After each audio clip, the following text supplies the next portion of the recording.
Heuss. According to the National Sexual Violence Research Center in 2018, 1 in 5 American women are raped in their lifetimes. 20%. Think about that for a minute. 1 in 5 of all women that you know will be raped. In my high school, that's about 20 girls. In the United States, it's 33 million. Can you think of any twisted scenario in which that's okay? Because I sure can't. Federal and state legislators need to work together to create a plan that addresses rape on many levels. Today, I'll talk about the problem of rape in America and explore possible solutions. To begin with, let's discuss the issue at hand. Rape is a huge, significant, and harmful problem in the United States. It's a complicated but very real issue. Today, one of the biggest problems with rape lies in the fact that most rapes are never reported. Barbara Haggerty, an author of Life Reimagined, The Art, Science, and Opportunity of Midlife, stated in an article for The Atlantic in January of 2020 some of the reasons. First, many women don't report rape because the process of reporting rape is incredibly intrusive. Their sexual history is dissected. They're asked what they were wearing, were they out so late, why didn't they fight harder?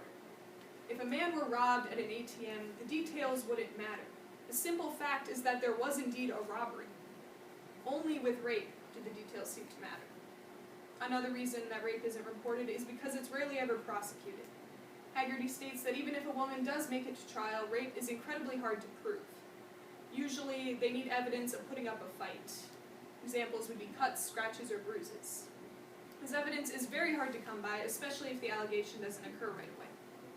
According to the Rape, Abuse, and Incest National Network, in an article listing statistics relevant to criminal justice, updated in 2021, only about 5 in 1,000 sexual assault offenders will be prosecuted. This is a very significant problem in the United States. As previously stated, 1 in 5 women are raped in their lifetimes. According to the National Sexual Violence Research Center, 1 in 71 men are raped in their lifetimes, and 50% of multiracial women are raped in theirs. This problem is harmful to victims and their communities. Most rapes don't result in physical impacts. Despite this, on the University of Iowa website, in an article delegated to telling students the impacts of rape, updated in 2021, there are some physical impacts. Examples would be pregnancy, STIs, chronic pains, and migraines. Victims primarily experience mental health impacts. The University of Iowa also lists some impacts in this realm. These include PTSD, depression, anxiety, changing in sleeping or eating patterns, and flashbacks. In addition to physical and mental harm, rape also has economic costs. According to Emily Heller, a research analyst, in an article for the National Conference of State Legislators published in July of 2020, many victims often have to take time off work. This can result in loss of employment and financial issues that stick with them for the rest of their lives. Now that I've talked about the problem of rape in America, let's explore possible solutions. Solving rape is no easy feat, but there are a couple of things we can do. First, the United States needs to work to implement sexual violence education programs in schools across the country. This solution targets rape at its source. And Heller lists a couple examples of programs known to be effective. These include shifting boundaries and safe dates.